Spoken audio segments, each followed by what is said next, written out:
ஒரு சிறிய கிராமத்தில் மீனா என்ற ஒரு பெண் இருந்தாள். அவள் நல்ல மனம் கொண்டவள்தான்.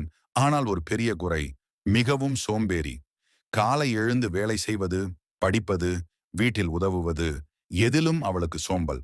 அம்மா அவளை அடிக்கடி சொல்லுவாள், மீனா, வாழ்க்கையில் முயற்சி இல்லாமல் எதுவும் கிடைக்காது. உழைப்பே உன்னை உயர்த்தும். ஆனால் மீனா அதை கவனிக்கவில்லை. ஒரு நாள் கிராமத்துக்கு ஒரு புகழ்பெற்ற ஓவியர் வந்தார். அவர் ஒரு போட்டி அறிவித்தார். யார் அழகான ஓவியம் வரைந்தாலும் அவருக்கு நகரத்தில் படிக்க ஸ்காலர்ஷிப் கிடைக்கும். அந்த செய்தி கேட்டு மீனாவும் ஆர்வம் கொண்டாள். ஆனால் ஓவியம் வரைய பயிற்சி செய்யாமல் சோம்பியாய் நாட்கள் கழிந்தது. போட்டி நாளில் அவள் ஓவியத்தை கெட்டியாக வரைந்தாள். ஆனால் சரியாக முடிக்க முடியவில்லை. மற்றவர்கள் அழகாக, உழைப்புடன் செய்திருந்தார்கள். மீனா தோல்வியடைந்தாள். அவளுக்கு மனம் உடைந்தது.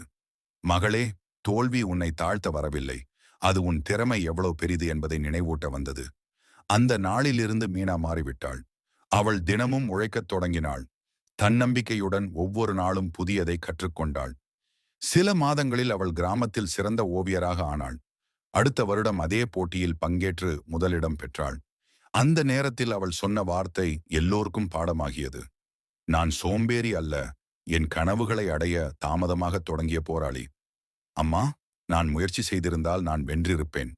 அப்போது அவள் அம்மா மெதுவாகச் சொன்னாள். அந்த நேரத்தில் அவள் சொன்னது எல்லோருக்கும் பாடமாக இருந்தது. நான் சோம்பேறி அல்ல, என் கனவுகளை அடைய தாமதமாக தொடங்கிய போராளி. சோம்பல் ஒரு பழக்கம்தான். அதை மாற்றினால் வெற்றி உன்னிடம் ஓடிவரும். முயற்சிதான் வாழ்க்கையின் விசை.